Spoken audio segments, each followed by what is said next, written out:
ഞാനന്ന് വെളുപ്പിന് ഒരു പഴയ ഒരു നോട്ട് ബുക്കിനകത്ത് ഈ ലോക്ക് ബുക്ക് എന്ന് പറയുന്ന പോലെ അതിനകത്ത് എഴുതി 8/9/1996. ഓക്കെ, ടുഡേ 23 പീപ്പിൾ അറ്റൻഡഡ് അവർ ഫസ്റ്റ് സർവീസ്. 23 പേര് ആദ്യം വന്നു. അതിൻ്റെ തൊട്ട് താഴെ ഓഫറിങ് 180 റുപ്പീസ്, 180 രൂപയായിരുന്നു ആദ്യ ഞായറാഴ്ചത്തെ സ്തോത്ര കാഴ്ച. 23 പേര്. ഞാനപ്പോൾ 23 പേര് എഴുതിയിട്ട് ലിസ്റ്റും ഉണ്ട്. ഞാൻ ഓർത്ത് ദൈവത്തെ സ്തുതിക്കുന്നത്. അതിൽ ചിലരൊക്കെ ഇന്ന് കർത്താവിൻ്റെ സന്നിധിയിൽ പോയി. പക്ഷേ ബാക്കിയുള്ളവർ അടുത്ത ആഴ്ച ആരാണ് വന്നത്, അടുത്ത ആഴ്ച ആരാണ്, പുതിയതായിട്ട് വന്നവരുടെയൊക്കെ പേരുണ്ട്. ഒരു 40 വരെയൊക്കെയായി. അവസാനം 40 പിന്നെ ഒരു ദിവസം എനിക്കിപ്പോഴും ഓർമ്മയുണ്ട്. അത് എൻ്റെ അടുത്ത മാസം എൻ്റെ ഓർഡിനേഷനായിരുന്നു. ആ കഥ ഞാൻ മുമ്പ് പറഞ്ഞിട്ടുണ്ട്. അന്ന് കുറച്ച് കൂടുതൽ ആൾക്കാരുണ്ടായിരുന്നു. ഏകദേശം 10-60 പേരോളം ഒന്നുണ്ടായിരുന്നു. അത് കഴിഞ്ഞിട്ട് തിരുവത്താഴം ഉണ്ടായിരുന്നു. അത് കഴിഞ്ഞിട്ട് എല്ലാവർക്കും ഭക്ഷണം ഉണ്ടായിരുന്നു. അത് കഴിഞ്ഞ് ഉച്ച കഴിഞ്ഞ് സ്നാന ശുശ്രൂഷയുണ്ടായിരുന്നു. അത് ഞാൻ ഓർക്കുന്നുണ്ട്. അപ്പം ഇന്ന് ഞാൻ പുറകോട്ട് തിരിഞ്ഞ് നോക്കുമ്പം 29 വർഷം ഇന്നലെ കഴിഞ്ഞ പോലെ തോന്നുന്നു. പക്ഷേ 1996 സെപ്റ്റംബർ 8 കുമാരപുരത്ത് ടാഗോർ ഗാർഡൻസിൽ ഞങ്ങൾ താമസിക്കുന്ന ഭവനത്തിൻ്റെ ആ ലിവിങ് റൂമിലാണ് ഈ കൂട്ടായ്മ ആദ്യം തുടങ്ങിയത്. 97 ആയപ്പോഴത്തേക്കും അത് വളർന്നു. കവടിയാറിനടുത്തുള്ളൊരു യൂണിവേഴ്സിറ്റി അസോസിയേഷൻ ഹാളെന്ന് പറഞ്ഞ് വിമൻസ് അസോസിയേഷൻ ഹാളെന്നൊരു ഹാളിലേക്ക് മാറി. അത് കഴിഞ്ഞ് 98 എൻ്റെ പിതാവ് കർത്തസംഘത്തിലേക്ക് മാറ്റപ്പെട്ടു. 99 മുതൽ 2003 വരെ 5 വർഷം, തികച്ചും 5 വർഷം ഈ പരുത്തിപ്പാറ ഒരു ഗ്രേസ് മിനി ഹാളുണ്ട്. അത് പണ്ടൊരു ഗരാജായിരുന്നു. ഒരു തിങ്കൾ മുതൽ ശനി വരെയും അവിടെ വണ്ടി വർക്ക്ഷോപ്പും. ഞായറാഴ്ച എല്ലാം പോയി ശനിയാഴ്ച വൈകിട്ടെല്ലാം തൂത്ത് വൃത്തിയാക്കി തുടച്ച് കഴുകി കസേരയിട്ട് ഞായറാഴ്ച രാവിലെ ചർച്ചായിരുന്നു. അങ്ങനെ 5 വർഷം അവിടെ ആയിരുന്നു. 2000 തന്നെ ഞാൻ സിംഗപ്പൂരിലൊരു ട്രെയിനിങ്ങിന് പോയി. സെൽ ബേസ്ഡ് ചർച്ച എന്താണെന്ന് പഠിക്കാൻ വേണ്ടി. അത് കഴിഞ്ഞിട്ട് ഇതൊരു സെൽ ബേസ്ഡ് ചർച്ച ആക്കി. അതായത് ചെറു ചെറു കൂട്ടങ്ങൾ, ആ കൂട്ടങ്ങൾ ഒരുമിച്ച് കൂടുന്നതാണ് സഭ. അങ്ങനെ ഒരു ആശയം ദൈവം തന്നു. അത് പ്രാവർത്തികമാക്കിയ ആദ്യത്തെ സഭയും ഈ പട്ടണത്തിലുള്ള അനേക സഭകളെ അതിൻ്റെ ട്രെയിനിങ്ങിന് വിളിപ്പിച്ച് കൊണ്ടുവന്ന് ട്രെയിനിങ് കൊടുക്കാനൊക്കെ ദൈവം ഇടയാക്കി. 2003 ഈ പറഞ്ഞ പോലെ ദൈവം ഒരു സ്ഥലം തന്ന ഒരു കെട്ടിടത്തിൻ്റെ പണിയോടെ 2004 റവറൻ ഡി മോഹൻ NLAG ചെന്നൈയിൽ നിന്ന് വന്ന് ആ കെട്ടിടം ഡെഡിക്കേറ്റ് ചെയ്ത് ഞാൻ ഓർക്കുന്നു. 2005 ജൂനിയർ ചർച്ച്, അതായത് കുട്ടികൾക്ക് വേണ്ടി ഒരു പ്രത്യേകം സൺഡേ സ്കൂളായിട്ടൊരു ചർച്ചായിട്ട് തന്നെ അവർക്ക് മാറി തുടങ്ങി. പിന്നീട് 2000 മുന്നോട്ട് പോകുമ്പോഴൊക്കെ 2006 ഈ പറഞ്ഞ പോലെ ഷെക്കേന ട്രെയിനിങ് എന്ന് പറഞ്ഞിട്ടുള്ള ട്രെയിനിങ് പ്രോഗ്രാംസ് തുടങ്ങി. അത് വളരെ അനുഗ്രഹമായിരുന്നു. നോർത്ത് ഇന്ത്യയിൽ നിന്നൊക്കെ 100 കണക്ക് പേര് വന്ന് ഓരോ ആഴ്ചയും 2 ആഴ്ചയും 1 മാസമൊക്കെ ട്രെയിനിങ് എടുത്തെടുത്ത് പോകുന്നൊരു കാര്യമുണ്ടായിരുന്നു. സ്കൂൾ ഓഫ് മിനിസ്ട്രി എന്നുള്ള പട്ടണത്തിലുള്ള മിക്കവാറും എല്ലാ സ്വതന്ത്ര സഭകളിലെയും പാസ്റ്റർമാരും അവരുടെ അസോസിയേറ്റ് പാസ്റ്റർമാരെയും കൊണ്ടുവന്ന് 1 വർഷത്തെ ഒരു മിനിസ്ട്രി ട്രെയിനിങ് കൊടുത്തിട്ടുണ്ട്. അത് 4-5 വർഷം നടന്നു. ഇന്ന് ഈ പട്ടണത്തിലുള്ള മിക്കവാറും എല്ലാ സീനിയർ പാസ്റ്റർമാരും പറയും അന്ന് ഞങ്ങൾക്ക് കിട്ടിയ, അല്ലെങ്കിൽ ഞങ്ങളുടെ അസിസ്റ്റൻസിന് കിട്ടിയ ട്രെയിനിങ് വളരെ അനുഗ്രഹമായിരുന്നു. ആ ട്രെയിനിങ് ഇനി ഇല്ലേ എന്ന് ഒത്തിരി പേര് ഈയിടയ്ക്ക് നമ്മൾ ചോദിക്കുന്നുണ്ട്. 2008 ഒരു തമിഴ് കൂട്ടായ്മ തുടങ്ങി ഈ സഭ. അത് ഞായറാഴ്ച വൈകുന്നേരം 4 മണിക്ക് ഒരു കൂട്ടായ്മയായിട്ട് തുടങ്ങി. പിന്നീട് അത് ഞായറാഴ്ച രാവിലെ ഒക്കെ അത് മാറ്റി. പിന്നീട് അത് LMS കോമ്പൗണ്ടിലുള്ളൊരു ഹാളിലേക്ക് മാറ്റി. അത് 2008 2008 തന്നെ ഹിന്ദി ചർച്ചും തുടങ്ങി. 2009 ആറ്റിങ്ങലൊരു സഭ തുടങ്ങി. അത് കഴിഞ്ഞ് തിരുമല ഒരു സഭ തുടങ്ങി. 2013 വി കെയർ സെൻ്റർ എന്ന് പറഞ്ഞ് ക്യാൻസർ രോഗികളായി തിരുവനന്തപുരത്ത് വരുന്നവർക്ക് അവർക്ക് താമസിച്ച് അവർക്ക് ഭക്ഷണം കഴിച്ച് അവരെ കൊണ്ട് ഹോസ്പിറ്റലിൽ കൊണ്ടുവിടുകയും വിളിച്ചുകൊണ്ട് വരികയൊക്കെ ചെയ്യുന്ന ഒരു കേന്ദ്രം തുടങ്ങി. അത് കോവിഡ് വരെയും ആ സംഗതികളുണ്ടായിരുന്നു. അത് കഴിഞ്ഞ് 2000 പല ഔട്ട്റീച്ച് സ്റ്റേഷൻസ് താമരശ്ശേരിയിലും തിരൂരും വയനാട്ടും ഇതിനിടയ്ക്ക് കഴക്കൂട്ടത്തൊരു കൂട്ടായ്മ തുടങ്ങി. ഭരതന്നൂർ, അരിപ്പ, അങ്ങനെ പറഞ്ഞ സ്ഥലങ്ങളിലെല്ലാം ചില ഔട്ട്റീച്ചുകൾ തുടങ്ങി.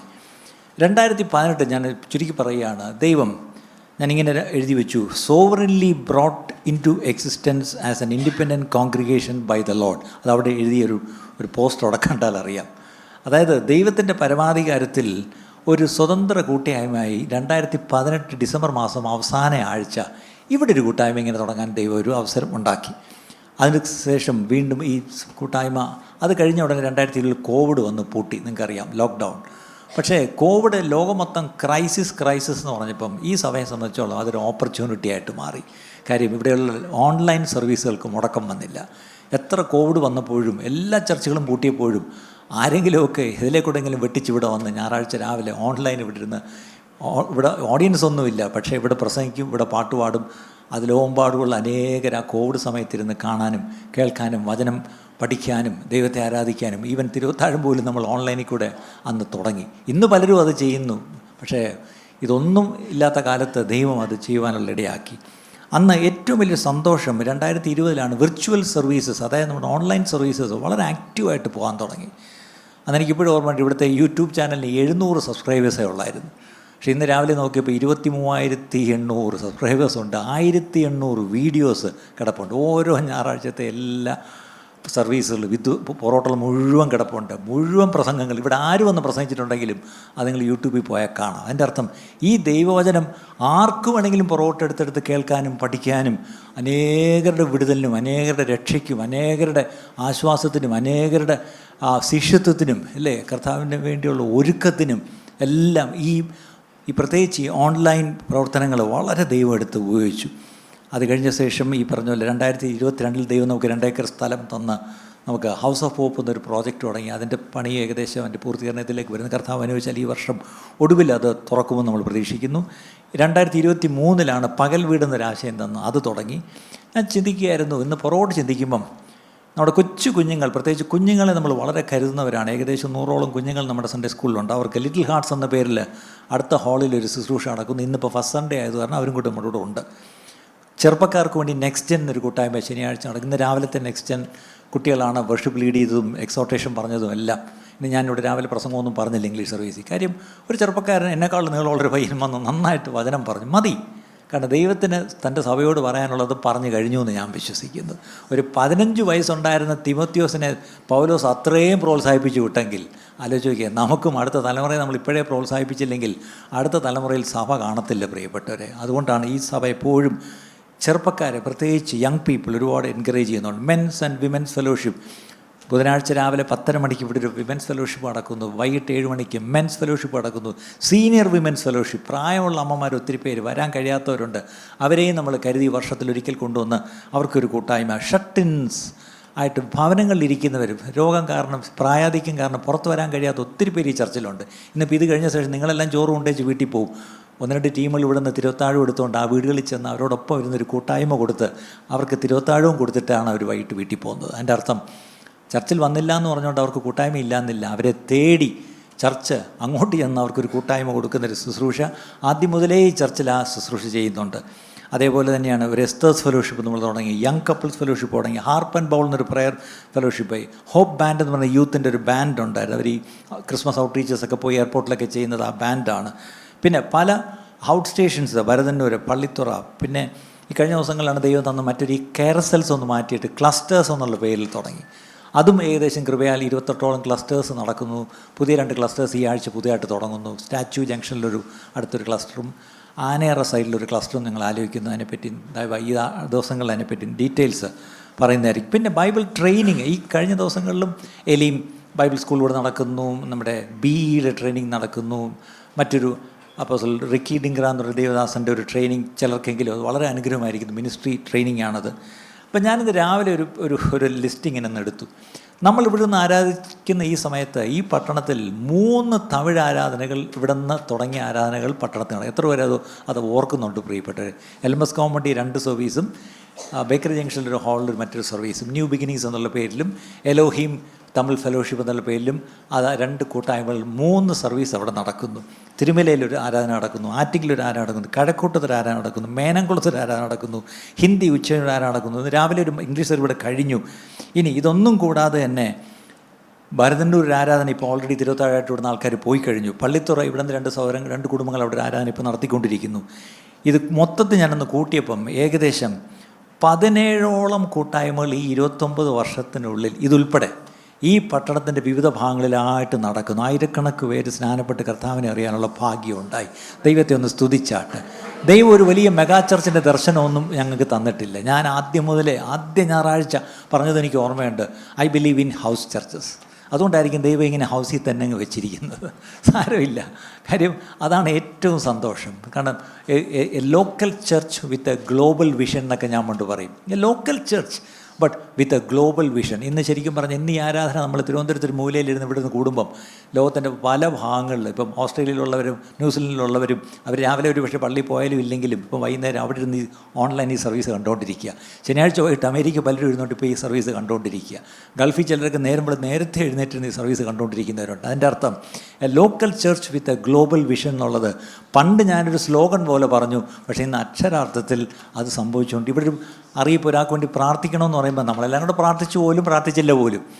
പക്ഷേ എന്നെ ചിലപ്പോൾ അടുത്ത ദിവസം കാനഡയിൽ നിന്ന് ഒരാൾ വിളിക്കും, അയാൾ എന്തായി? ഞാൻ ആര് ഇന്നലെ പ്രാർത്ഥിച്ചത്? ഞാൻ ഇത് ആരെ വിളിക്കുന്നത്? ഞാൻ സ്കാർബറോ എന്ന് വിളിക്കുക, ഞാൻ ആൽബർട്ടായി എന്ന് വിളിക്കുക, ഞാൻ ഈ പറഞ്ഞ ഞാൻ എന്താ കാര്യം? അല്ല ഇന്നലെ പ്രാർത്ഥിക്കാൻ പറഞ്ഞു. ഞാൻ പറഞ്ഞു പലപ്പോഴും നമ്മളീ പ്രാർത്ഥിച്ചങ്ങ് വിടും. അല്ല ഇന്നലെ പ്രാർത്ഥിച്ചപ്പം ഞങ്ങളത് കുറിച്ച് വെച്ച് പ്രാർത്ഥിച്ചുകൊണ്ടിരിക്കുക. അപ്പോഴാണ് ഞാനും ദൈവമേ നമ്മളീ പറയുന്നതൊക്കെ എവിടെയൊക്കെ ഇരുന്ന് ആൾക്കാർ കേട്ട് പ്രാർത്ഥിക്കുന്നു, അവരത് ഫോളോ അപ്പ് ചെയ്യുന്നു. അതിനായിട്ട് ദൈവത്തിന് സ്തോത്രം. ഒരു ലോക്കൽ ചർച്ചാണ്, പക്ഷേ ആയിരങ്ങളെ തൊടുവാനുള്ള ഭാഗ്യം ദൈവം നമുക്ക് തന്നു. ഈ ഒരു കാര്യം കൂടെ ഓർക്കണം, പല സഭകളിലും ആരാധന കഴിഞ്ഞൊരു കഞ്ഞിയുണ്ട്. ചിലടത്തത് കഞ്ഞിയും പയറും ആയിരിക്കും, ചിലടത്ത് കഞ്ഞിയും പിക്കിളും ആയിരിക്കും, കഞ്ഞിയും പപ്പടവും ആയിരിക്കും. പക്ഷേ ദൈവകൃപയാൽ ഇവിടെ ഈ കഴിഞ്ഞ 7 വർഷവും നിങ്ങൾ ശ്രദ്ധിച്ചറിയാം, ആരാധന കഴിച്ച് നമ്മൾ നല്ലൊരു വെജിറ്റേറിയൻ ഊണും കഴിച്ച് സന്തോഷമായിട്ടാണ് ഓടിച്ചാടി ആരും വീട്ടിൽ പോകുന്നില്ല. രാവിലെ എഴുന്നേറ്റ് ചോറും കറിയും വെച്ചുകൊണ്ടും ഇരിക്കേണ്ട, സ്വസ്ഥമായിട്ട് വന്ന് ദൈവത്തെ ആരാധിച്ച് കൂട്ടായ്മ പാലിച്ച് ഒരുമിച്ച് പോയി ആ ഒരു സ്നേഹവിരുന്നിലും പങ്കെടുത്ത് സന്തോഷമായിട്ട് 2 മണി 2:30 ആയിട്ട് അവിടുന്ന് പലരും പോകുന്നത്. നിങ്ങൾ ചിലരൊക്കെ ഓടി അങ്ങ് പോകും, പക്ഷേ ബാക്കി ചിലർ ഇവിടുന്ന് പോകുമ്പോൾ 2, 2:30, 3 മണിയാവും. കാര്യം ആ ഒരു കൂട്ടായ്മയും ദൈവം നമുക്ക് തന്നു. 29 വർഷം നടന്നപ്പം ഈ കഴിഞ്ഞ ദിവസങ്ങളൊക്കെ ഞാനും പ്രാർത്ഥനയോട് ഒരുങ്ങിക്കൊണ്ടിരിക്കുക. എന്തിനാ? അടുത്ത വർഷം 30 ആവുന്നു. ഈ 30-ാം വർഷം എന്ത് ചെയ്യണം? കർത്താവിൻ്റെ വരവ് ഒരു പക്ഷേ അതിന് മുമ്പാണെങ്കിൽ കുഴപ്പമൊന്നുമില്ല. പിന്നെ മനുഷ്യൻ്റെ കാര്യം എത്ര നാൾ ജീവിച്ചിരിക്കുമെന്ന് നമുക്ക് ഗ്യാരണ്ടി ഒന്നുമില്ല.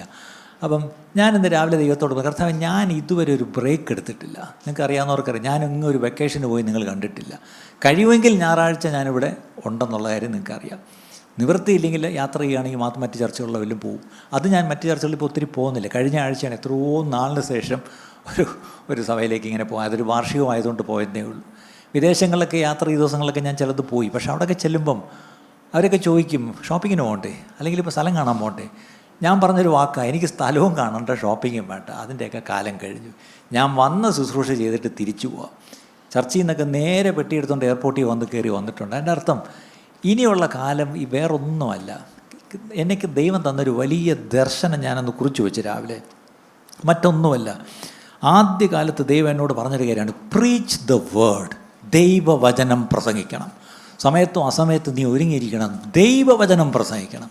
ആ ഒരു ഭാരം ദൈവം എനിക്ക് തന്നു. Rightly divide the word of truth. സത്യവചനത്തെ യഥാർത്ഥമായിട്ട് പ്രസംഗിക്കണം. കഴിഞ്ഞ ഒരു 29 കൊല്ലം ദൈവകൃപയാൽ അത് എന്നാലാവുന്നോളം ഞാനത് പഠിപ്പിച്ചു, പ്രസംഗിച്ചു, ഉപദേശിച്ചു എന്നൊരു ചാരിതാർത്ഥ്യം എനിക്കുണ്ട്. എൻ്റെ കൂട്ടത്തിൽ ഞാൻ വിട്ടുപോയി. 2001 ഒരു ദിവസം എനിക്കിപ്പോഴും ഓർമ്മയുണ്ട്. നമ്മുടെ ഷീബയുടെ ഹസ്ബൻഡ്, നമ്മുടെ അക്കൗണ്ടൻറ്റ് ഷീബയുടെ ഹസ്ബൻഡ് പ്രവീണെ ഞാൻ MM ചർച്ചിൽ നിന്ന് പരിചയപ്പെട്ടു. ഞാൻ MM ചർച്ചിൽ എല്ലാ ചൊവ്വാഴ്ചയും ഒരു വെസ്ട്രിയിലൊരു പ്രെയർ ഉണ്ടായിരുന്നു, അത് ലീഡ് ചെയ്യാൻ ഞാൻ പോകുമായിരുന്നു. അപ്പോൾ അവിടെ ചെല്ലുമ്പം പ്രവീൺ ഒരിക്കൽ ഒരു ഡിസംബർ മാസം പറഞ്ഞു, ബ്രദറെ ഞാൻ ഒരു വീട്ടിൽ വരും ക്യാമറയായിട്ട്. നമ്മുടെ സിറ്റി ചാനൽ എന്ന് പറഞ്ഞൊരു TV ചാനലുണ്ട്, ലോക്കൽ ചാനലാണ്. അതിനകത്തൊരു ക്രിസ്മസ് മെസ്സേജ് 1/2 മണിക്കൂർ വേണം, ഒരു മെസ്സേജ് ഒന്ന് പ്രിപ്പയർ ചെയ്ത് വയ്ക്കണം, ഞാൻ വൈകിട്ട് വരും. ഞാൻ പറഞ്ഞു ആയിക്കോട്ടെ. ഞാൻ ചുമ്മാ എല്ലാത്തിനും യെസ് പറയത്തില്ലല്ലോ. അപ്പം വൈകുന്നേരം ആയപ്പം പുള്ളി ഒരു ക്യാമറയും 2 ലൈറ്റും ഒക്കെ ആയിട്ട് വന്നു. എൻ്റെ വീട്ടിൽ കൊണ്ടുവച്ച് ആ ഓഫീസ് റൂമിൽ ഇതെല്ലാം കൂടെ കത്തിച്ചു. എനിക്കാകെ വെപ്രാളം. ഞാൻ ബാത്റൂമിൽ പോകുന്നു, ഇറങ്ങുന്നു, ആകെ പ്രശ്നമാണ്. ഞാൻ ഈ ലൈറ്റും ക്യാമറയൊന്നും കണ്ടിട്ടില്ല. അവസാനം പിന്നെ ഞാൻ വളരെ വിറയലോടും ഭയത്തോടും കൂടി ഇരുന്ന് ഞാനൊരു ക്രിസ്മസ് സന്ദേശം ഒരു 28 മിനിറ്റ് പറഞ്ഞു. അത് മൊത്തം ഒറ്റയടിക്ക് അങ്ങ് റെക്കോർഡ് ചെയ്തു. ഞായറാഴ്ച രാവിലെ ആ ചാനലിൽ അവർ അത് ടെലികാസ്റ്റ് ചെയ്തു. ആദ്യമായിട്ടാണ് എൻ്റെ മുഖം ഒരു TV കണ്ടത്. ഓർക്കണം, ഇത് 2001 അന്ന് ആ കൂടി TV വരുന്ന കർത്തൃദാസന്മാർ, 1 DGS ദിനകരൻ, 2 ഡോക്ടർ KP ഹോന്നാൻ, മൂന്നാമതൊരാളൊന്നില്ല. ഓർക്കണം, അന്ന് പവർ വിഷൻ ഇല്ല, ഹാർവസ്റ്റ് ചാനലില്ല, ഗോഡ് ചാനലില്ല, ഒന്നുമില്ല. ഈ ഒരു കൊച്ചൊരു ലോക്കൽ ചാനലിലാണ് ഇത് വരുന്നത്. അപ്പോൾ ആരുടെ രസം എന്താണെന്ന് വെച്ചാൽ, അത് വന്നതിൻ്റെ അന്ന് എനിക്ക് കാണാൻ നമ്മുടെ വീട്ടിൽ TV ഇല്ല. അത് വേറൊരു പ്രശ്നം. എന്തായാലും കൊള്ളാം, അത് വന്നു. അപ്പോൾ അന്ന് വൈകുന്നേരം പ്രവീൺ വന്നിട്ട് പറഞ്ഞു, നന്നായിരുന്നു എന്ന് എല്ലാവരും പറഞ്ഞു. അപ്പോൾ എല്ലാ ആഴ്ചയും ഇതുപോലെ അരമണിക്കൂർ തരാമോ എന്ന് ചോദിക്കുന്നു. 1500 രൂപയും കൊടുക്കണം. അയ്യോ, 1500 രൂപ ഒരു ആഴ്ചയെ? ശരി, കൊടുക്കാം. അടുത്ത ആഴ്ച തൊട്ട് ഞായറാഴ്ച രാവിലെയാണോ വൈകിട്ടാണോ ഞാൻ മറന്നുപോയി, ഈ അരമണിക്കൂർ വെളിച്ചം എന്നൊരു പ്രോഗ്രാം വന്ന് 2001 മുതൽ ഇന്ന് രാവിലെയും ഒരേയും ടി വിയിൽ പലയിടത്തായിട്ട് ഇത് വന്നുകൊണ്ടിരിക്കും. ദൈവത്തിൻ്റെ സ്തോത്രം. മുഖമൊന്നും കാണാൻ കൊള്ളത്തില്ലേലും അതിൽ കൂടെ ഒന്ന് വചനം പറയാനുള്ള ഭാഗ്യം ദൈവം തന്നു. ഏത് വർഷമാണ് എനിക്ക് ഓർക്കുന്നില്ല. ഒരിക്കൽ സൂര്യ ടി വിയിൽ നിന്നൊരു കോൾ വന്നു. എന്ന് പറഞ്ഞ പാസ്റ്റർ, ഞാൻ സൂര്യ ടി വിയിൽ നിന്നൊരു പ്രൊഡ്യൂസറാണ് വിളിക്കുന്നത്. ഞാൻ എന്താ കാര്യം? സാറ് ഇങ്ങനെ ഈ ബൈബിൾ പ്രഭാഷണമൊക്കെ നടത്തുന്ന ആളാണ്. ഞാൻ പറഞ്ഞത് അതെ. ഓക്കെ, ഞങ്ങൾക്കൊരു 10 മിനിറ്റ് പ്രഭാഷണം എല്ലാ വ്യാഴാഴ്ചയും ഒരു പ്രോഗ്രാം ഉണ്ട് ഞങ്ങൾക്ക്. അത് ഒരു ദിവസം ക്രിസ്ത്യൻ, ഒരു ദിവസം മുസ്ലിം, ഒരു ദിവസം അങ്ങനെയാണ്. അപ്പം വ്യാഴാഴ്ച ക്രിസ്ത്യൻ പ്രോഗ്രാമാണ്. അന്ന് 10 മിനിറ്റ് വചനത്താണ്. ഞാൻ പറഞ്ഞു, ഞാൻ എന്ത് ചെയ്യണം? സ്റ്റുഡിയോയിൽ വരണം സാർ. ഞാൻ രാവിലെ ചെന്നപ്പം ഒരു വട്ടം വരുമ്പോൾ ഒരു 4 എപ്പിസോഡ് എടുക്കാൻ 4 വിഷയം റെഡിയായി വരണം. ശരി, ചെന്ന് പ്രൊഡ്യൂസറിനെ കണ്ട് സന്തോഷം. ഞാൻ ആദ്യമായിട്ടാണ് സ്റ്റുഡിയോയ്ക്കകത്ത് ചെല്ലുന്നത്. സാർ അങ്ങോട്ടൊന്ന് പോയിട്ട് വരണം. ഞാൻ പറഞ്ഞു, എന്താണ്? അവിടെ ചെന്നപ്പോൾ മേക്കപ്പ് റൂം. ഞാൻ ജീവിതത്തിൽ ആദ്യമായിട്ടാണ്, ഇന്നുവരെയും മുഖത്ത് പൗഡർ ഇട്ടിട്ടില്ല. അവിടെ ചെന്നപ്പം ഒരുത്തം പിടിച്ചിരുത്തി ഈ പറഞ്ഞാൽ മുഖത്തെല്ലാം കുറച്ച് ചായയൊക്കെ ഇട്ട് കുറേ മുടിയൊക്കെ നന്നായിട്ട് ചീവി തന്ന് വൃത്തിയാക്കി. തൊട്ടിപ്പുറത്ത് കസേരയിൽ വേറൊരു പുള്ളി ഇരുന്ന് മേക്കപ്പ് ഇടുന്നു. പുള്ളി എന്താണ്, വാരഫലം പറയുന്ന പാർട്ടിയാണ്. പുള്ളി ജീൻസൊക്കെ ഇട്ടുകൊണ്ടാണ് വന്നത്. പക്ഷേ അവിടെ വന്ന് ജീൻസൊക്കെ ഒരു ടീഷർട്ടൊക്കെ മാറ്റി മറ്റേ പൂണൂലൊക്കെ എടുത്തിട്ട് കുറിയൊക്കെ വരച്ച് പുള്ളി ഇരുന്നുകൊണ്ട് എൻ്റെ ഇപ്പുറത്തിട്ട് ചെയ്യുക. അവസാനം ഞങ്ങളുടെ രണ്ടുപേരുടെയും റെക്കോർഡിങ്, അതായത് ഞാൻ സുവിശേഷം പറഞ്ഞു കഴിയുമ്പോൾ പുള്ളി വാരഫലം പറയും. എനിക്ക് വലിയ രസമായിട്ട് തോന്നി. പക്ഷേ ഞങ്ങൾ ഇവിടെ ഇരുന്നുകൊണ്ട് മേക്കപ്പ് ഇടുമ്പോൾ തന്നെ അന്യോന്യം പരിചയപ്പെട്ടു. അപ്പോൾ കഴിഞ്ഞപ്പോൾ പുള്ളി പറയുക, സാറൊരു കാര്യം ചെയ്യും, സാറിൻ്റെ ആദ്യം എടുക്കുക, ഞാൻ കേൾക്കട്ടെ. അപ്പം പിന്നെ അവസാനം ഞാൻ ഈ 4 സുവിശേഷങ്ങളിലെ 4 കഥകളാണ് ഞാൻ പറഞ്ഞു. യേശുവിൻ്റെ 4 സംഭവങ്ങൾ പറഞ്ഞ് അത് മുഴുവൻ റെക്കോർഡ് ചെയ്ത് കഴിഞ്ഞു. ഇത് ഇദ്ദേഹം വളരെ ബഹുമാനത്തോടെ എഴുന്നേറ്റ് നിന്ന് എനിക്ക് കൈ തന്നു വിട്ടു. ഞാൻ പിന്നെ എപ്പോഴും അവിടെ റെക്കോർഡിങ്ങിന് പോകുമ്പോൾ ഇദ്ദേഹം കൃത്യമായിട്ട് അവിടെ വരും. ഇദ്ദേഹത്തിന് വലിയ സന്തോഷമാണ്. അത് അറിയപ്പെടുന്ന ഒരു ജ്യോതിഷിയാണ് അദ്ദേഹം. ദൈവം അദ്ദേഹത്തെ അനുഗ്രഹിക്കട്ടെ. എന്തായാലും അദ്ദേഹത്തെ ദൈവം സൂര്യ ടി വിയുടെ സ്റ്റുഡിയോക്കകത്ത് കൊണ്ടുവന്ന് വചനം കേൾപ്പിച്ചു. അതിനായിട്ടും ദൈവത്തിന് സ്തോത്രം. തീർച്ചയായിട്ടും അത് പ്രവർത്തിക്കുമെന്ന് തന്നെ ഞാൻ വിശ്വസിക്കുന്നു. എന്നിട്ട് എല്ലാം കഴിഞ്ഞ് റെക്കോർഡിങ് കഴിഞ്ഞ് ഇറങ്ങി പോകാൻ നേരത്ത് പ്രൊഡ്യൂസർ ഒന്നും സാറേ അവിടെ ഓഫീസിലൊന്ന് കയറിയിട്ട് പോകണം. ഞാൻ എന്ത് പറ്റി? അവിടെ ചെന്നപ്പോൾ സാർ ഒരു മിനിറ്റ്, പേരെന്താണ്, ഫുൾ നെയിം എന്താണ്? ഒരു ചെക്ക് 290 രൂപ, അത് 280 രൂപ, 10 മിനിറ്റ് സുവിശേഷം പറഞ്ഞാൽ 280 രൂപ സൂര്യ ടി വിയിൽ നിന്ന് വർഷങ്ങൾ മേടിച്ചിട്ടുള്ള ഏക പാസ്റ്റർ ഞാനായിരിക്കും. ബാക്കി എല്ലാവരും 30,000 രൂപ കൊടുത്ത് അങ്ങോട്ട് ഒരു പ്രോഗ്രാം ഒരാഴ്ച ചെയ്യുമ്പം ഞാൻ 250 രൂപ ഇങ്ങോട്ട് മേടിച്ച് ഞാൻ ഈ പറഞ്ഞ പോലെ 10 മിനിറ്റ് വെച്ച് വചനം പറഞ്ഞിട്ടുണ്ട്. ദൈവത്തിന് സ്തോത്രം. ഓക്കെ, പിന്നീടാണ് ഈ പവർ വിഷൻ ഉണ്ടായത്. പവർ വിഷനിലും ആദ്യകാലങ്ങളിൽ പ്രോഗ്രാം എല്ലാ ആഴ്ചയും ഉണ്ടായിരുന്നു. അത് കഴിഞ്ഞ് ഹാർവസ്റ്റ് ടി വി തുടങ്ങി. അതിനകത്ത് ഇന്ന് വരെയും ആ പ്രോഗ്രാം വന്നുകൊണ്ടിരിക്കുന്നു. പവർ വിഷനിൽ നിന്നും ഈ പറഞ്ഞ പോലെ ഈ ദിവസങ്ങളിൽ അവർ വിളിച്ച് ഒന്ന് മെസ്സേജ് തരണമെന്ന് പറഞ്ഞു. തീർച്ചയായിട്ടും തരാം. അത് ഇന്നലെ ഏകദേശം ഒരു കൺഫർമേഷനും കൂടെ ആയിട്ടുണ്ട്. ദൈവത്തിൻ്റെ സ്തോത്രം. ഇതെല്ലാം ഞാൻ എന്തിനു പറയുന്നതെന്ന് ചോദിച്ചാൽ, നമ്മൾ വിശ്വസ്തമായിട്ട് ദൈവവചനം പറയാൻ നമ്മൾ ഇറങ്ങിയാൽ കർത്താവ് അതിന് വഴികളും വാതിലുകളും തുറന്നു തരും. ആയിരങ്ങൾക്ക് അത് അനുഗ്രഹമാക്കി തീർക്കുകയും ചെയ്യും. അത് ഞാൻ എൻ്റെ ഒരു എളിയ സാക്ഷി ആ കൂട്ടത്തിൽ ഞാൻ അങ്ങ് പറഞ്ഞതേ ഉള്ളൂ. ആ കൂട്ടത്തിൽ പറഞ്ഞുകൊണ്ട് 1-2 കാര്യങ്ങളുണ്ട്. അപ്പോൾ എന്നോട് ആണ്ട് ചോദിച്ചപ്പോൾ ഇനി 30-ാം വർഷം എന്താ പുതിയ പരിപാടി? 30-ാം വർഷം ഞാൻ ഈ ദിവസങ്ങളിൽ വളരെ ആത്മാർത്ഥമായിട്ട് ദൈവത്തോട് ചോദിക്കുക, ഞാൻ എന്ത് ചെയ്യണം? എന്തോ എൻ്റെ ഉള്ളിൽ ദൈവത്തിൻ്റെ ആത്മാവ് എനിക്കൊരു ബോധ്യം തരും. ഞാൻ ഇന്നുവരെ ഭാര്യയോട് പോലും പറഞ്ഞിട്ടില്ല. I am slowly taking a break from the regular things which I do. ഞാനിതുവരെ ചെയ്യാത്ത ചില കാര്യങ്ങളൊന്ന് ചെയ്യണം. ഞാൻ ഈ പറയുന്ന കാര്യങ്ങളൊക്കെ ഒന്ന് എഴുതിയാൽ കൊള്ളാമെന്നുണ്ട്. ചില കാര്യങ്ങൾ ഈ പറഞ്ഞ കുറച്ചുകൂടി ഒന്ന് റെക്കോർഡ് ചെയ്യേണ്ട ആവശ്യമുണ്ട്. കുറച്ചുകൂടി ഈ പറഞ്ഞ പോലെ ഒരു the body of Christ as a whole, അതായത് ദൈവ കുടുംബം അല്ലെങ്കിൽ കർത്താവിൻ്റെ ശരീരമാകുന്ന സഭയ്ക്ക് ആകമാനമായിട്ട് ഒരു ശുശ്രൂഷ ചെയ്യുവാനുണ്ടെന്നൊരു വിശ്വാസം എനിക്കുണ്ട്. അങ്ങനെയെങ്കിൽ അതിലേക്കൊന്ന് ശ്രദ്ധ പതിപ്പിക്കണം. പക്ഷേ എൻ്റെ ഒരു പ്രശ്നം, I M A people person, I M A family man the sense okay. ഇപ്പോൾ ഇതെൻ്റെ കുടുംബമാണെങ്കിൽ ഞാൻ ഏതിലേ പോയാലും ചത്തുവിടങ്ങ് നിൽക്കും അല്ലേ. ഞായറാഴ്ച എന്നുണ്ടെങ്കിൽ ഇവിടെ ഞാൻ വന്നിരിക്കും, ഇവിടെ വന്ന് എല്ലാ കാര്യങ്ങളും ചെയ്തുകൊണ്ടിരിക്കും. പക്ഷെ അതിൽ നിന്ന് ഒന്ന് മാറി കുറച്ചുകൂടെ അടുത്ത തലമുറയൊന്ന് കൈപിടിച്ച് മുന്നോട്ട് കൊണ്ടുവരുന്നതിനൊപ്പം തന്നെ ഈ ഒരു ഞാൻ ആദ്യമായിട്ടാണ് വാക്ക് ഇവിടെ ഉപയോഗിക്കുന്നത്, ഒരു സക്സഷൻ പ്ലാൻ ഞാൻ ദൈവത്തോട് പ്രാർത്ഥിച്ചുകൊണ്ടിരിക്കുക. അപ്പോൾ അതിനിപ്പോൾ എൻ്റെ മക്കളൊന്നും എനിക്കില്ല. ഞാൻ ഈ ദിവസങ്ങളിൽ ഒരു തമാശ ആയിരിക്കും, പക്ഷേ നിങ്ങൾക്കത് കേൾക്കുമ്പോൾ ഇച്ചിരി കൊള്ളും, സാരമില്ല. ഞാൻ കഴിഞ്ഞ ആഴ്ച ഒരു സ്ട്രേഞ്ച് തോട്ട് എനിക്ക് എപ്പോഴോ വന്നു. ഞാൻ ചത്ത് കിടക്കുമ്പോൾ എൻ്റെ സൈഡിൽ ഇരിക്കാൻ എൻ്റെ കുടുംബത്തിൽ നിന്ന് ആരുമില്ല. എൻ്റെ സഹോദരങ്ങളും ഇല്ല, എൻ്റെ മക്കളും ഇല്ല, എൻ്റെ കൊച്ചുമക്കളും ഇല്ല, എൻ്റെ അപ്പനമ്മയും ഇല്ല, എൻ്റെ ആരും നിൽക്കാനില്ല. പിന്നെ ഇപ്പുറത്ത് എൻ്റെ ഭാര്യയുടെ വീട്ടിലൊക്കെ ഉണ്ടായിരിക്കും അല്ലേ, പക്ഷേ ഇപ്പുറത്തിരിക്കാൻ ആരുമില്ല. അപ്പോൾ ഞാൻ ചിന്തിച്ച് ഇതെന്തായാലും മൽക്കീസദേക്കിൻ്റെ ക്രമപ്രകാരം ദൈവമേ നീ എന്നെ നിർത്തിക്കളഞ്ഞത്, വംശാവലിയില്ല അല്ലേ? അപ്പം ഞാൻ ഇതൊക്കെ ചിന്തിച്ചു, കർത്താവേ എന്തുകൊണ്ട് വയസ്സുകാലത്ത് എൻ്റെ അപ്പന് ഒരു വംശാവലി, ഒരു മകനുണ്ടായി, പക്ഷേ എന്തുകൊണ്ട് എന്നൊക്കെ ഞാൻ ദൈവത്തോട് ചോദിച്ചു.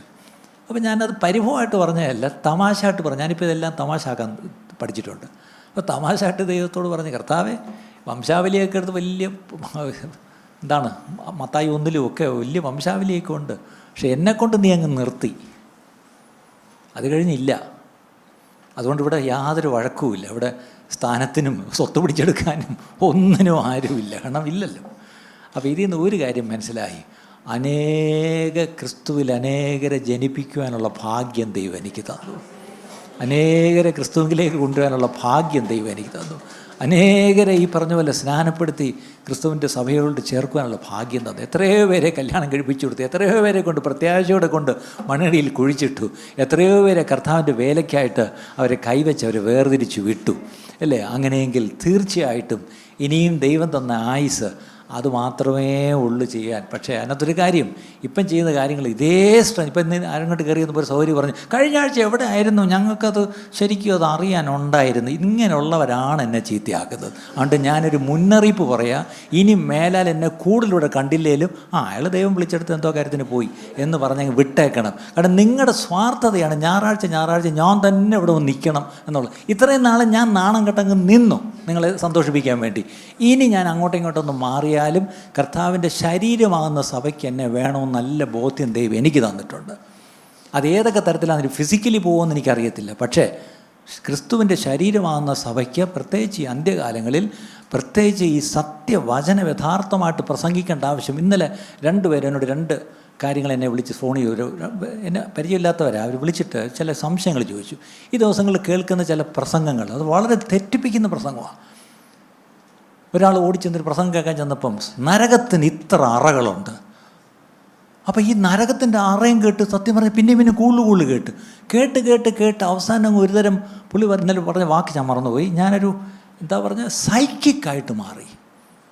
കാരണം ഈ ആത്മാവിൻ്റെ ആഴങ്ങൾ അങ്ങ് അന്വേഷിക്കുക. അങ്ങനെ ആഴങ്ങൾ തപ്പിപ്പോകാൻ നമ്മളോട് പറഞ്ഞിട്ടില്ല. വെളിപ്പാട് പുസ്തകത്തിൽ ഈ ആത്മാവിൻ്റെ ആഴങ്ങൾ സൂക്ഷിക്കണം. നമ്മൾ നരകത്തിന് എത്ര അറയുണ്ടെന്ന് പഠിച്ചിട്ട് നമ്മുടെ രക്ഷയെ ബാധിക്കുന്നൊരു വിഷയമല്ലത്. നരകം ഉണ്ടെന്ന് വിശ്വസിക്കണം, നരകാഗ്നി നമ്മൾ പോകരുത് അല്ലേ? നമുക്ക് കർത്താവ് ഒരുക്കിയ നിത്യരക്ഷ, അതിലൂടെ നമ്മൾ നരകം ഒഴിഞ്ഞ് നരകാഗ്നി ഒഴിഞ്ഞ് നമുക്ക് ആ വലിയ അല്ലേ ദൈവത്തിൻ്റെ കൂടെയുള്ള ആ ഒരു വലിയ വാസം ദൈവം തന്നിട്ടുണ്ട്. ഒരു പുതിയ വാനം പുതിയ ഭൂമി ഉണ്ടെന്നുള്ള കാര്യം മറക്കരുത് അല്ലേ? അപ്പോൾ ഇങ്ങനെയുള്ള കാര്യങ്ങൾ നരകത്തിന് എത്ര അറയുണ്ടെന്ന് ഞാൻ പഠിച്ചിട്ട് എന്ത് കാര്യം അല്ലേ? ഞാനിവിടെ പഠിപ്പിച്ചിട്ട് എന്താ കാര്യം? ഇങ്ങനെയുള്ള വേണ്ടാത്ത കാര്യങ്ങൾ ഈ ദിവസങ്ങളിൽ 2 പ്രധാനപ്പെട്ട ശുശ്രൂഷകളെ പറ്റി ഞാനിവിടെ കേൾക്കുന്നു. ഞാൻ തുറന്നു പറയുക, വളരെ നമുക്കൊരു പ്രയോജനം ഇല്ലയെന്ന് മാത്രമല്ല, ഒത്തിരി പേരെ തെറ്റിക്കുന്നു. അതിൽ പോയി കറങ്ങിപ്പോയിട്ട് തിരിച്ചു വന്ന ഒരാളാണ് ഇന്നലെ എന്നെ വിളിച്ചിട്ട് പറഞ്ഞു, പാസ്റ്റർ എൻ്റെ കുറേ വർഷം പാഴായിപ്പോയി ബ്രദറെ എന്ന് പറയാറ്. എന്താ ചോദിച്ചപ്പോൾ എന്തൊക്കെയാണ് എന്ത് പറഞ്ഞാലും അങ്ങ് ആത്മാവും ആത്മീയ കാര്യമായി പറയുന്നത്, പക്ഷേ എല്ലാം കൊണ്ടും അവസാനം കലക്കമാണ് വരുന്നത്. ഇവിടെ ആരെയും ഒരു പ്രസംഗം കേട്ടിട്ട് നിങ്ങൾക്ക് ആരെയും കലക്കം ഉണ്ടായിട്ടുണ്ടോ? ഇല്ല. നിങ്ങൾ കലങ്ങി വന്നിട്ടുണ്ടെങ്കിൽ വചനം കേട്ടപ്പോൾ നിങ്ങളന്ന് തെളിഞ്ഞിട്ടേ ഉള്ളൂ. അതാണ് ദൈവവചനം ചെയ്യുന്ന പ്രിയപ്പെട്ടവരെ. അതുകൊണ്ട് അങ്ങനെയുള്ള ഒരുപാട് ദുരുപദേശങ്ങളും മറ്റുമൊക്കെ ഒരുപാട് പ്രത്യേകിച്ച് ഈ ഓൺലൈനിൽ കൂടെ ഇഷ്ടം പോലെ കേൾക്കുന്നു. പക്ഷേ ഇതിനെ ఖണ്ഡിച്ച് പ്രസംഗിച്ച് കേൾക്കുന്നില്ല. ഞാൻ ഉദ്ദേശിക്കുന്ന സഭാ നേതാക്കന്മാരെന്ന് പറയുന്ന പലരും വലിയ ബൈബിൾ സ്കോളേഴ്സൊക്കെ അവരെഴുന്നേറ്റ് ആധികാരികമായിട്ട് ഇത് തെറ്റാണ് എന്ന് പറഞ്ഞ് ശരി എന്തെന്ന് അവർ പഠിപ്പിക്കുന്നില്ല. എനിക്കതാണ് അതിശയം. അവരവരുടെ പ്രസ്ഥാനത്തിൻ്റെ ഇലക്ഷൻ വോട്ട് പിടിക്കാൻ വേണ്ടി ഓടി കിടക്കുന്നു. പക്ഷേ അവരെഴുന്നേറ്റ് ആധികാരികമായിട്ട് ഇങ്ങനൊരു ഉപദേശം ഈ ദിവസങ്ങളിൽ കേൾക്കുന്നു, അത് തെറ്റാണ് എന്ന് പറഞ്ഞ് ഖണ്ഡിച്ച് പ്രസംഗം അല്ലെങ്കിൽ സത്യം എന്താണെന്ന് പഠിപ്പിക്കുന്ന ഒരു രീതി നമ്മുടെ ഇടയിൽ ഇന്ന് കുറഞ്ഞിരിക്കുന്നു പ്രിയപ്പെട്ടവരെ. എന്നെ അത് വല്ലാണ്ട് വേദനിപ്പിക്കും. ഞാനന്ന് വേദനയോടായി പറയുന്നത്. അതുകൊണ്ട് 29 വർഷം മുമ്പ് പ്രീച്ച് ദ വേർഡ് എന്നൊരു ദൗത്യം ദൈവം ഏൽപ്പിച്ചെങ്കിൽ ഇതുവരെയും നിന്നു. ഇനിയും അത് അധികമായിട്ടത് പഠിപ്പിക്കണം, അത് പ്രസംഗിക്കണം, അത് ഉപദേശിക്കണം എന്നൊരു ആഗ്രഹം ദൈവം തന്നിട്ടുണ്ട്. അതിൻ്റെ കൂടെ എനിക്കൊരു വലിയൊരു ആഗ്രഹം ഞാനിന്ന് ഈ 29ാം വർഷത്തിൽ പറയുക, we should have A retreat centre അല്ലെങ്കിൽ ഒരു ഡിസൈപ്പിൾഷിപ്പ് ട്രെയിനിങ്. ഇത് പച്ച മലയാളത്തിൽ പറഞ്ഞാൽ ഒരു ധ്യാനകേന്ദ്രം ആവശ്യമുണ്ട്. ഒരാഴ്ച വന്നൊന്ന് താമസിച്ച്, സ്വസ്ഥമായിട്ടൊന്ന് താമസിച്ച്, ദൈവസന്നിധിയിലിരുന്ന് ദൈവവചനം പഠിച്ച് ജീവിതത്തെ ഒന്ന് ക്രമീകരിച്ച് ഒന്ന് ആത്മാവിനാൽ നിറഞ്ഞ് ഈ പറഞ്ഞ പോലെ ഒരുപക്ഷെ അവരുടെ വിളി എന്താണോ അതിനുവേണ്ടി അവർ സജ്ജമാക്കപ്പെട്ടു പോകുന്ന ഒരു ധ്യാന കേന്ദ്രം അല്ലെങ്കിൽ ഒരു പരിശീലന കേന്ദ്രം അതുണ്ടാവണമെന്നൊരാഗ്രഹം. ഒരുമാതിരിപ്പെട്ട അത്യാവശ്യ ആഗ്രഹങ്ങളൊക്കെ ദൈവം ചെയ്ത് തന്നിട്ടുണ്ട് കേട്ടോ, ഇല്ലയെന്ന് പറയണ്ട. അപ്പം ഇതും ദൈവം തരും. കർത്താവ് വരാൻ താമസിച്ചാൽ നമ്മൾ കാണും. അതിൻ്റെ കൂടെ തന്നെ ഒരു മിനിസ്ട്രി ട്രെയിനിങ് സെൻറ്റർ അല്ലെങ്കിൽ സ്കൂൾ ഓഫ് മിനിസ്ട്രി എന്ന് നമ്മൾ നേരത്തെ പറഞ്ഞല്ലോ, അതായത് ശുശ്രൂഷയ്ക്ക് വേണ്ടി സജ്ജമാക്കുന്ന ഒരു കേന്ദ്രം. കാര്യം ഡിസൈപ്പിൾസ്, ശിഷ്യരെ വാർത്തെടുക്കുന്ന ഒരു കേന്ദ്രം, അതൊരു ധ്യാന കേന്ദ്രമാണെങ്കിൽ അടുത്തത് ഒരു മിനിസ്ട്രി ട്രെയിനിങ് സെൻറ്റർ നമുക്ക് വളരെ ആവശ്യമാണ്. കാര്യം ഇനിയത്തെ കാലത്ത് ബൈബിൾ കോളേജുകളിൽ ട്രെയിൻ ചെയ്ത് വരുന്ന കാലമില്ല. ബൈബിൾ കോളേജെല്ലാം ഒന്നൊന്നായിട്ട് പൂട്ടി വരിക. അതിൻ്റെ അർത്ഥം രക്ഷിക്കപ്പെട്ട ഓരോ ദൈവപൈതലിനും ഒരു കൃപയുണ്ട്, ഒരു വിളി അവരുടെ ജീവിതത്തിലുണ്ടെങ്കിൽ ആ വിളിയിലേക്ക് അവരെ പരിശീലിപ്പിച്ച് നടത്തുന്ന ഒരു പരിശീലന കേന്ദ്രമായിരിക്കണം സഭ. അത് ഞായറാഴ്ചയുള്ള കൂട്ടായ്മയിൽ മാത്രം നടക്കുകയില്ല, ഒന്ന് മാറ്റിക്കൊണ്ടുപോയി അവരെ പരിശീലിപ്പിച്ച് അയക്കേണ്ട ആവശ്യമുണ്ട്. അങ്ങനെയെങ്കിൽ അങ്ങനെ രണ്ട് കാര്യങ്ങൾ ഒരു റിട്രീറ്റ് സെൻറ്റേഴ്സ് എൻ്റെ മനസ്സിൽ കിടക്കുന്നു. ഹൗസ് ഓഫ് ഹോപ്പിൽ അതിനുള്ള ഫെസിലിറ്റി നമുക്ക് ഉണ്ടാവുമെന്ന് തോന്നുന്നു. അങ്ങനെ ഉണ്ടെങ്കിൽ തീർച്ചയായിട്ടും അത് തൽക്കാലം ഉപയോഗിക്കാം. പക്ഷേ അതിനെക്കാട്ടിലും കുറച്ചുകൂടെ വലിയ തരത്തിൽ മറ്റ് പല സ്ഥലങ്ങളിൽ നിന്ന് അനേകർ വന്ന് ഒരാഴ്ച ഒന്ന് പോയി ധ്യാനം കൂടാനൊരു സ്ഥലമുണ്ട്, പോട്ടാ പാസ്റ്റർ എന്ന് ചോദിക്കുന്നവരുണ്ട്. പണ്ടൊക്കെ ആണെങ്കിൽ ഒന്ന് പോയാലും കുഴപ്പമില്ലെന്ന് ഞാൻ പറയുമായിരുന്നു പണ്ട്. ഇപ്പം ഞാൻ പറയത്തില്ല. അതിൻ്റെ അടുത്ത് അങ്ങനെ വിടാനൊരു സ്ഥലമില്ല അല്ലേ. ചിലർ പറയാറുണ്ട് ഒരു ഡി അഡിക്ഷൻ ഉണ്ടോ. ഈ കൂട്ടത്തിൽ ഡി അഡിക്ഷനൊക്കെ അങ്ങ് നടക്കും അല്ലേ. ചിലർക്ക് ഈ പറഞ്ഞാൽ എനിക്ക് എവിടെയെങ്കിലും ഒരാഴ്ച ഒന്ന് ഇരിക്കണം. അങ്ങനെ ഒന്ന് ഇരിക്കാൻ സ്ഥലമില്ല. പിന്നെ ഒരു ആയുർവേദത്തിൽ പോയി വല്ല തിരുമോ തടവൊക്കെ ചെയ്യുമെന്നേ ഉള്ളൂ. ഞാൻ പറഞ്ഞ അതല്ല. ഈ പറഞ്ഞാൽ ആത്മീയമായിട്ട് ഒരാഴ്ച ദൈവസന്നിധിയിൽ വന്നിരുന്ന് ഒന്ന് ധ്യാനിച്ച് ദൈവത്തെ ഒന്ന് അറിയേണ്ടതുപോലെ അറിഞ്ഞ് അല്ലേ, ദൈവത്തിൻ്റെ ആത്മാവിൽ നിറഞ്ഞ് വചനം നല്ലവണ്ണം ഒന്ന് പഠിച്ച് തങ്ങളുടെ ജീവിതത്തിലൊരു ക്രമീകരണവും ഒരു ഉത്തരവാദിത്തോടും ഒരുക്കത്തോടും കൂടി അവിടം വിട്ട് പോത്തക്ക വണ്ണമുള്ള ഒരു ധ്യാന കേന്ദ്രം. എത്ര പേരും അതിനുവേണ്ടി പ്രാർത്ഥിക്കും? നമുക്ക് പ്രാർത്ഥിക്കാൻ പ്രിയപ്പെട്ടവർ, കർത്താവ് അത് തരും. അത് ഒന്നല്ല, അനേക സ്ഥലങ്ങളിൽ അനേകം അങ്ങനത്തെ കേന്ദ്രങ്ങൾ നമുക്ക് ആവശ്യമുണ്ട് പ്രിയപ്പെട്ടവരെ. കർത്താവ് അത് ചെയ്യും. അതിൻ്റെ കൂട്ടത്തിൽ നമുക്ക് നമ്മുടെ ചർച്ചിൻ്റെ ഒരു ആപ്പ്, ഞാൻ കുറച്ചാൾ നമ്മുടെ മീഡിയ ടീം അത് വർക്ക് ചെയ്തുകൊണ്ടിരിക്കുക. HOPയുടെ ഒരു ഗ്ലോബൽ ആപ്പ്, അതായത് ലോകത്ത് എവിടെ ഇരുന്നോട്ടും ആപ്പ് വഴി അങ്ങോട്ടും ഇങ്ങോട്ട് കണക്ട് ചെയ്യാം. ഏത് സ്റ്റഡീസും അങ്ങോട്ട് എടുക്കാം. ക്ലസ്റ്റേഴ്സ് നമുക്ക് ആപ്പ് വഴി ഗ്ലോബലി തന്നെ നമുക്ക് ഒത്തിരി ചെയ്യാനുള്ള അവസരങ്ങൾ ദൈവം തരുന്നു. അതുകൊണ്ട് ഇതൊക്കെയാണ് ഈ പുതിയ വർഷത്തിൽ ഞാനൊരു ആഗ്രഹമായിട്ട് പറയുന്നത്. ദയവായി ഞങ്ങൾക്ക് വേണ്ടി നിങ്ങൾ പ്രാർത്ഥിക്കണം. എനിക്ക് വേണ്ടി പ്രത്യേകമായിട്ട് പ്രാർത്ഥിക്കണം. ധാരാളം എൻ്റെ മേലുള്ള, ഞാൻ ഈ ദിവസങ്ങളിൽ ഈ പ്രവചനം പണ്ടൊക്കെ അറിയാലേ, എവിടെ ഒരു പ്രവാചകൻ ദൂരെ കൂടെ പോയാൽ മതി കൃത്യമായിട്ട് ഒന്ന് തലേ കൈ വെച്ച് ഓരോന്ന് പറഞ്ഞിട്ടു പോകും. അപ്പം ഞാനിത് കൊച്ചുനാൾ തൊട്ട് ഇങ്ങനെ കേൾക്കുന്നതുകൊണ്ട് എനിക്ക് ഉച്ച കഴിഞ്ഞപ്പോഴത്തേക്ക് ഇത് വിലയില്ലാതായി. ഇല്ല എന്തോ പറയുമല്ല, കൊല്ലക്കുടിയിലെ പൂച്ച തീപ്പൊരി കണ്ട അതിനൊന്നും തോന്നത്തില്ല. അത് ഈ തീപ്പൊരി കണ്ടല്ലേ പൂച്ച വളരുന്നത്, കൊല്ലൻ്റെ വീട്ടിലെ പൂച്ച. ഇതുപോലെ ഞാൻ ഈ പെന്തിക്കോസ് ജനിച്ച് വളർന്ന കാരണം ആര് വന്നാലും തലേക്ക് വെച്ച് മകനെ എന്ന് പറഞ്ഞുകൊണ്ടിരിക്കും. അവസാനം ഞാനൊന്ന് ഈ കുറിച്ച് വയ്ക്കുന്ന സ്വഭാവമില്ല, ഇന്നത്തെ പോലെ റെക്കോർഡ് ചെയ്യാനും വയ്യ. അപ്പം ഞാൻ ഇതുവരെ കേട്ട പ്രവചനങ്ങളെല്ലാം കൂടെ ആകെ മൊത്തം ടോട്ടൽ എടുത്താൽ ഒത്തിരി ഉണ്ട്. അപ്പം ഞാൻ ഈ ദിവസങ്ങളിൽ ചോദിക്കുകയാണ്, കർത്താവ് നീ പണ്ട് കാലത്തുകൊണ്ട് ഒത്തിരിയൊക്കെ പറഞ്ഞല്ലോ, ഇതിലേതൊക്കെ നിറവേറി? അപ്പം നിറവേറിയത് ഒരു ചെറിയ പങ്കേ നിറവേറിയിട്ടുള്ളൂ ഞാൻ നോക്കിയപ്പം. ഇനി നിറവേറാൻ ഒത്തിരി ബാക്കിയുണ്ട്. അപ്പം ഞാൻ ഈ ദിവസങ്ങൾ ദൈവത്തോട് ചോദിക്കുക, ദൈവം അപ്പം നീ അപ്പം പറഞ്ഞതോ? അപ്പം ദൈവം വിളിച്ച വിളിയിലും ദൈവത്തിൻ്റെ വാഗ്ദത്തം നിവർത്തിക്കാതെ വണ്ണം എന്താണ് കർത്താവെ തടസ്സം എൻ്റെ ജീവിതത്തിൽ എന്ന് ഞാൻ ദൈവത്തോട് ചോദിക്കുന്ന കാലങ്ങളാണ്. ഇത് എന്നോടൊപ്പം നിങ്ങളൊക്കെ ചോദിക്കും. നിങ്ങളുടെ മേലും ചില വാഗ്ദത്തങ്ങൾ കിടപ്പുണ്ട്. പക്ഷെ ഒന്ന് പുറകോട്ടം ചിന്തിച്ചേ, ആ വാഗ്ദത്തങ്ങൾ നിറവേറുന്നുണ്ടോ? ചിലർ കിട്ടുന്ന ആ കൂടി വാഗ്ദത്തം മക്കൾ ഓസ്ട്രേലിയയിൽ പോകുന്നോ അല്ലെങ്കിൽ കാനഡയിൽ പോകുന്നോ, ആ വാഗ്ദത്തമല്ല ഇപ്പം പറഞ്ഞത്. നിങ്ങളെക്കുറിച്ച് ആത്മീയമായിട്ട് നിങ്ങളുടെ ശുശ്രൂഷ സംബന്ധമായിട്ട് ദൈവം എന്ത് വാഗ്ദത്തം തന്നിട്ടുണ്ട്? നിങ്ങൾ കണ്ണടയ്ക്കുന്നതിന് മുമ്പ് ആ വാഗ്ദത്തം നിറവേറണം പ്രിയപ്പെട്ടവർ. എനിക്ക് ചില ശുശ്രൂഷയിൽ ചില വാഗ്ദത്തങ്ങൾ ദൈവം തന്നിട്ടുണ്ട്. ഞാനത് അന്നത്ര ഗൗരവമായിട്ട് എടുത്തു. പക്ഷേ ഇപ്പം ദൈവം എന്നെ ചിലത് ഓർപ്പിച്ചിട്ട് ദൈവം പറഞ്ഞു, ഇപ്പം എങ്ങനെയുണ്ട്? പണ്ട് ഞാൻ പറഞ്ഞില്ലേ, ഇപ്പം നിറവേറിയത് അതാ, ഓർത്തോ? ഇതുപോലെ എല്ലാം നിറവേറും. അവിടെ ഞാനും ഇപ്പം വളരെ പ്രത്യാശയോടും പ്രതീക്ഷയോടും വളരെ വിശ്വാസത്തോടും വളരെ പ്രാർത്ഥനയോടുകൂടെ കർത്താവെ എന്നെക്കുറിച്ചുള്ള ദൈവഹിതം നിറവേറ്റണമേ കർത്താവെ, അതിനായിട്ട് ഞാൻ എന്നെ സമർപ്പിക്കുന്നു എന്ന് പറഞ്ഞ്. പക്ഷേ ഈ പറഞ്ഞ പോലെ ദൈവത്തിൻ്റെ ഹിതം നമ്മുടെ ജീവിതത്തിൽ നിറവേറണമെങ്കിൽ നമ്മൾ ചിലത് വിടേണ്ടത് ആവശ്യമുണ്ട്. ചില ഒരുക്കം നമുക്ക് ആവശ്യമുണ്ട്. ചില ചേഞ്ചസ് നമ്മുടെ ജീവിതത്തിലൊന്ന് വരുത്തേണ്ടത് ആവശ്യമുണ്ട്. അതിനു വേണ്ടിയുള്ളൊരു ശ്രമത്തിലാണ് ഞാനും. ദയവായി ഞങ്ങളെയും പ്രാർത്ഥനയിൽ പ്രത്യേകിച്ച് എന്നെയും ഓർക്കണമേ എന്നുള്ള പ്രാർത്ഥനയോട് ഞാൻ എൻ്റെ ഇത്രയും വാക്കങ്ങ് ആദ്യം അങ്ങ് നിർത്തുന്നു. ഇന്നത്തെ ഈ സന്ദേശം നിങ്ങൾക്ക് അനുഗ്രഹമായി തീർന്നു എന്ന് ഞങ്ങൾ ആത്മാർത്ഥമായി വിശ്വസിക്കുന്നു. ഇതുപോലെയുള്ള അനുഗ്രഹിക്കപ്പെട്ട സന്ദേശങ്ങൾ തുടർന്നും കേൾക്കുവാൻ ദയവായി ഞങ്ങളുടെ ഈ ചാനൽ നിങ്ങൾ സബ്സ്ക്രൈബ് ചെയ്യുക. അതിലൂടെ നമ്മുടെ രക്ഷിതാവും കർത്താവും വീണ്ടെടുപ്പുകാരനുമായ യേശു കർത്താവുമായിട്ടുള്ള ദൃഢമായ ബന്ധത്തിൽ വളരുവാൻ അത് കാരണമായി തീരട്ടെ എന്ന് ഞങ്ങൾ പ്രാർത്ഥിക്കുന്നു. മറക്കാതെ ഇപ്പോൾ തന്നെ സബ്സ്ക്രൈബ് ചെയ്യൂ. ദൈവം നിങ്ങളെ അനുഗ്രഹിക്കുമാറാകട്ടെ.